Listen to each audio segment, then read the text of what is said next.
সংগ্রাম চেষ্টা করেছে আমার দেখা মতো তার জন্ম থেকে শুরু করে যাবৎকাল সত্য এবং সুন্দরকে তুলে ধরা, অসত্য এবং অন্যায়ের বিরুদ্ধে অবস্থান নেওয়া।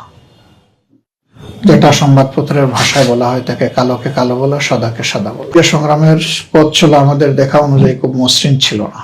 বিভিন্ন সময় সংগ্রামের উপরে আঘাত এসেছে, বিশেষ করে রাষ্ট্রযন্ত্রের পক্ষ থেকে এবং রাষ্ট্র ব্যাক্ট যে সমস্ত ব্যাড এলিমেন্টস আছে তাদের পক্ষ থেকে, যেটা আমরা বিগত সরকারের আমলে কঠিনভাবে লক্ষ্য করেছি, অত্যন্ত বেদনাদায়ক ভাবে। যে বাংলাদেশের সবচেয়ে প্রবীণ সম্পাদক যিনি জনাব আবুল আসাদ সাহেব, তার সাথে যে অসৌজন্যমূলক আচরণ করা হয়েছে একটা মিডিয়া হাউসে ঢুকে তার রুমে গিয়ে, এটা আসলে ক্ষমার যোগ্য না।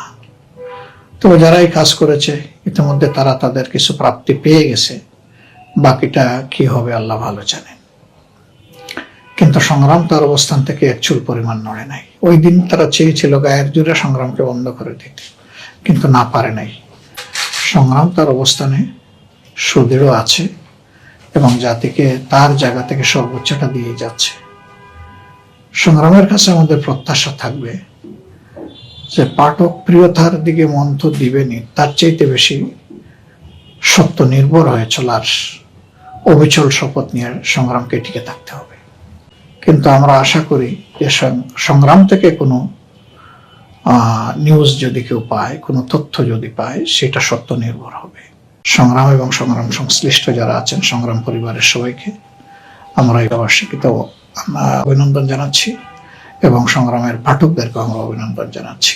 51 বছরের ইতিহাসে সংগ্রাম আসলে অনেক সংগ্রাম করে টিকে আছে। ন্যায়ের পক্ষে, সত্যের পক্ষে, সত্যকে ধরে তোলার পক্ষে এবং একটি কল্যাণ ভিত্তিক রাষ্ট্র গঠনের জন্য সংগ্রামের অবদান ইনশাল্লাহ স্মরণীয় হয়ে থাকবে। এই সংগ্রামের প্রতিষ্ঠা পরিচালনায় যারা ভূমিকা রেখেছেন এবং এখন যারা রাখছেন, সম্মানিত সাংবাদিকবৃন্দ এবং সহযোগী স্টাফ যারা আছেন, তারা সবাইকে আমরা আজকের এই দিনে আমাদের প্রিয় সংগঠনের পক্ষ থেকে আন্তরিক মোবারকবাদ জ্ঞাপন করছি এবং সকলের অতিথির খেদমতকে আমরা অত্যন্ত সম্মানের সাথে গ্রহণ করছি।